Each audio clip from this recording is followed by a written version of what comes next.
Hello সবাইকে, কেমন আছো তোমরা সবাই? তো আজকে আমি নিয়ে চলে এসেছি একটা নতুন ভিডিও। না, আজকে কোনো ভ্লগ দেবো না, আজকে একটু অন্যরকম ভিডিও তোমাদের সাথে শেয়ার করতে চলেছি।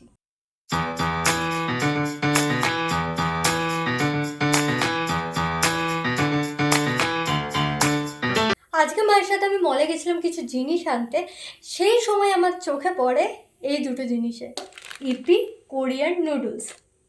আমি ম্যাগি কিনতে গেছিলাম, কিন্তু সেই সময় আমি এগুলো দেখিনি। তো আমার অনেক দিন ধরেই ইচ্ছা ছিল একটা কোরিয়ান নুডলস খাবো বা ট্রাই করব।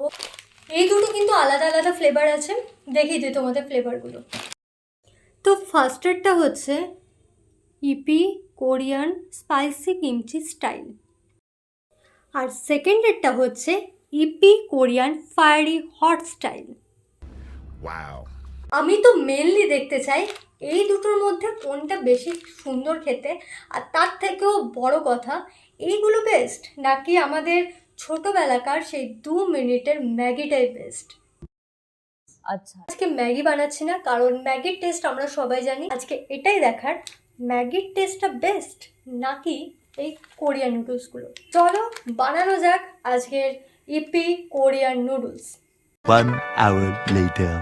তো গাইস, ফার্স্টে আমি এখানে বানাচ্ছি কোরিয়ান স্পাইসি কিমচি স্টাইলটা। প্যাকেট কাটার পর এই দুটো জিনিস বেরিয়েছিল। আমি তো ভাবলাম দুটোতেই হয়তো মশলা আছে, কিন্তু না, একটাতে ভেজিস ছিল আর একটাতে মশলাটা ছিল। আমি তো ভীষণ এক্সাইটেড ছিলাম ট্রাই করার জন্য। তো চলো বানানো যাক। তো ফার্স্টে দিয়ে দিয়েছিলাম আমি ভেজিসটা, তারপর যে স্মেলটা এসেছিল, হ্যাঁ বুঝতেই পারছো আশা করছি। তো আমার পেটে যতটুকু খিদে ছিল ততটুকু এমনিই চলে গেল। মশলাটা দেওয়ার পর আমি বুঝতে পারলাম যে এটা আমার জন্য নয়, যারা ইপি লাভার তাদের জন্য ঠিক আছে। আসলে আমার ছোটো থেকেই ম্যাগিটাই বেশি ভালো লাগতো, ইপি আমি কখনোই খেতাম না। তো তারপর আমি এখানে সেকেন্ড নুডলসটা কাটতে শুরু করলাম। 2 hours later. আসলে কাইচিতে ধার এতটাই কম, কি আর বলবো। তো যাই হোক, ফাইনালি এটা কেটে গেছে আর এটা সুন্দর রাউন্ড শেপের বেরিয়েছে, আগেরটা ভেঙে গেছিলো। এটার জন্য তো আমি ভীষণ এক্সাইটেড ছিলামই না, কারণ ফার্স্টেরটা দেখে বুঝে গেছিলাম যে এটা একই রকম হতে চলেছে। 1 hour later. তো এখানেও সেমভাবে আমি ফার্স্টে ভেজিসের প্যাকেটটা দিয়েছিলাম। আমি ভাবলাম নুডলসটা অনেকটা গরম হয়ে গেছে, তো যাই হোক। কিন্তু না, আমি গ্যাসটাই চালু করতে ভুলে গেছিলাম ওখানে। মানে এত মাথায় বুদ্ধি। প্রথম কথা, আমার ভীষণ খিদে পেয়েছিল সেই সময়, আর দ্বিতীয় কথা হচ্ছে যে আমার বিরক্তিকর লাগছিল এই জিনিসটা বানাতে। তো তার জন্যই আমার মাথার এই অবস্থা। তো গ্যাস না চালিয়েই আমি দিয়ে দিয়েছিলাম সব কিছু। তো যাই হোক, তারপর আমি এই মশলাটা দিয়ে দিলাম। ভেজিসটা দিয়ে দেওয়ার পর সেমভাবে ওই বিদঘুটে গন্ধটা ছাড়া শুরু হয়ে গেছিলো। তো তারপর আমি দিয়ে দিলাম এই মশলাটা। দেখো, আবারও বলে দিই, যাদের ইপিটা পছন্দ, ইপি খেতে ভালো লাগে, তাদের জন্য এই নুডলসটা একবারে বেস্ট। তো চাইলে তোমরা ট্রাই করতেই পারো, কিন্তু আপাতত স্মেলটা শুকে আমার, হ্যাঁ, ওই খালি পেটে গন্ধ শুকে ওই রকমই আমার ফিল আসছিল। এটা হলো স্পাইসি কিমচি স্টাইলটা, আর এটা হচ্ছে ফায়ারি হট স্টাইলটা। আমি ম্যাগি ট্যাগি যাই বানাই না কেন, আমি বাটিতে খেতে বেশি পছন্দ করি, তাই আমি এটাতেই নিয়ে নিয়েছিলাম। তো অবশ্য খারাপ লাগছিল না, তো ভাবলাম ট্রাই করাই যাক, হতে পারে খেতে ভালোও লাগতে পারে।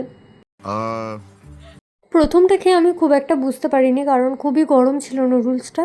তো আবারও খাই আমি। খাবার পর আকাশ পাতাল ভাবার পর আমার এটাই মনে হলো যে আমি এটা কেন কিনলাম। ওই টাকাতে আমি আরও কটা ম্যাগির প্যাকেট কিনতেই পারতাম। কিন্তু হ্যাঁ, খুব খারাপ বলবো না, মোটামুটি লাগলো। আরও 1-2 বার আমি খেলাম। তো যাই হোক, এটা যা হলো হলো, পরেরটা দেখা যাক ফায়ারি হট স্টাইলটা কেমন লাগছে খেতে। ওকে যখন জিজ্ঞাসা করলাম, ও বলার নামে তো খেয়েই যাচ্ছে, যদি একে যা দেবে তাই খাবে। অনেক জিজ্ঞাসা করার পর ওর কাছে যেই রিপ্লাইটা এলো, মানে খুবই ভালো বলা যাবে না, কিন্তু হ্যাঁ, কিমচিটার থেকে অন্তত ভালো খেতে ছিল ফায়ারি হট স্টাইলটা, মানে খাওয়া যাবে আর কি। তারপর ও আমাকে ওইটুকু বলে আবারও খেতে শুরু করে দিল। ভাইয়েরটা আমিও খেয়েছিলাম, তারপর আমারও একই কথা যে কিমচিটার থেকে তো অনেক ভালো ছিল ফায়ারি হট স্টাইলটা খেতে। আমার তো আর খেতে ইচ্ছে করছিল না। ফায়ারি হট স্টাইলটা খাওয়ার পর স্পাইসি কিমচিটা পুরো বিচ্ছিরি লাগছিল, পুরোপুরি বিচ্ছিরি। আমার জন্য তো ম্যাগিটাই বেস্ট। তো যাই হোক, আজকের ভিডিওটা যদি ভালো লেগে থাকে অবশ্যই লাইক, কমেন্ট, শেয়ার। এই ধরনের ভিডিও তোমাদের যদি ভালো লেগে থাকে তাহলে অবশ্যই কমেন্ট করো। ভিডিওটা যদি ফেসবুকে দেখছো তো অবশ্যই আমায় ফলো করে নিও, আর ইউটিউবে ভিডিওটা দেখলে অবশ্যই করে নিও সাবস্ক্রাইব। তো আজকের মতন এইটুকুই। তো দেখা হচ্ছে অন্য কোনো ভিডিওতে। টাটা।